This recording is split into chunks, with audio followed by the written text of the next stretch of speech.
Informons que l'aspirant Djoula Toth,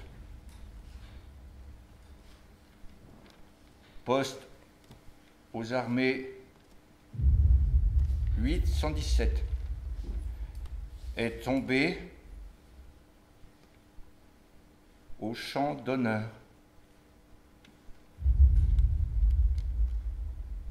Croix-Rouge hongroise.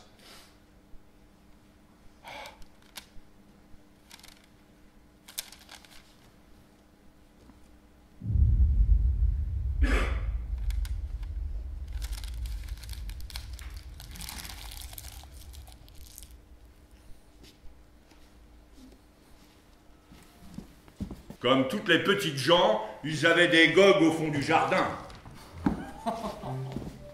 Il faut que ça sente le sapin.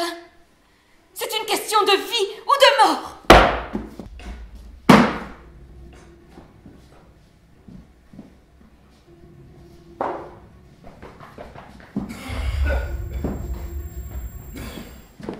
Cher Marichka,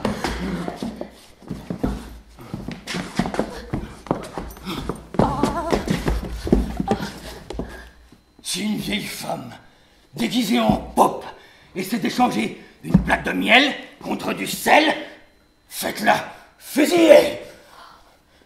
Alors pourquoi ne disiez-vous rien? Parce que le soir, comme ça, quand il n'y a rien de mieux à faire, je fais des boîtes.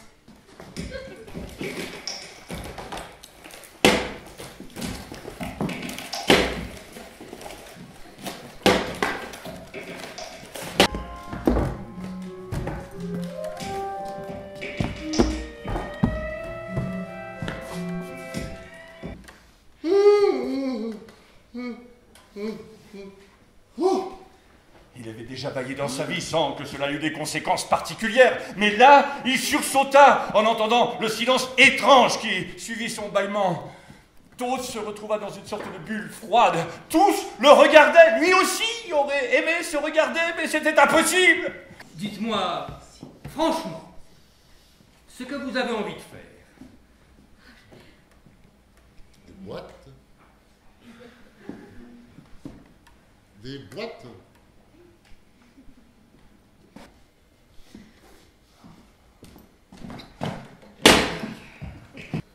Le chien est un animal à 4 pattes, mais il ne veut pas pour autant partir dans 4 directions.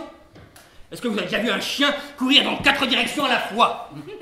Après un court instant de réflexion, Toth admit qu'il n'avait jamais vu cela. C'était la première fois que le commandant lui donnait une tape sur l'épaule. Toth était confus. Ce qu'il voulait dire lui était sorti de la tête.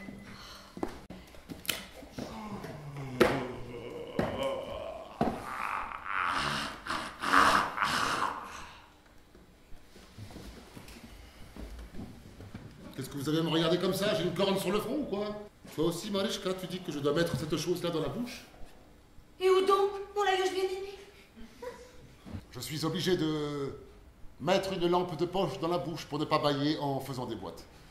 Mon cher fils bien-aimé, j'espère que tu vas bien. Ici, tout va bien.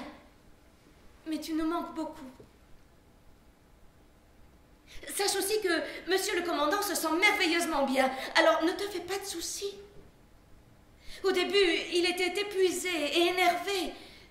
Mais 10 jours de repos à l'air pur de nos montagnes ont déjà fait leur effet.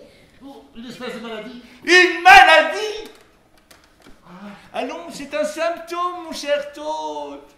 Marchez. Allez.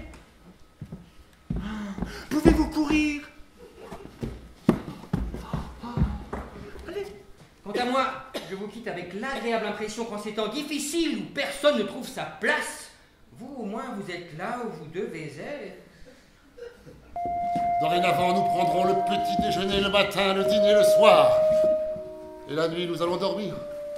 Compris?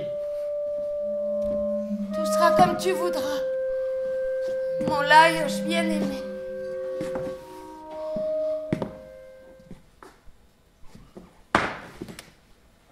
C'était comme lorsque la dernière bulle sort de quelqu'un qui se noie dans un puits. Il était incapable de parler.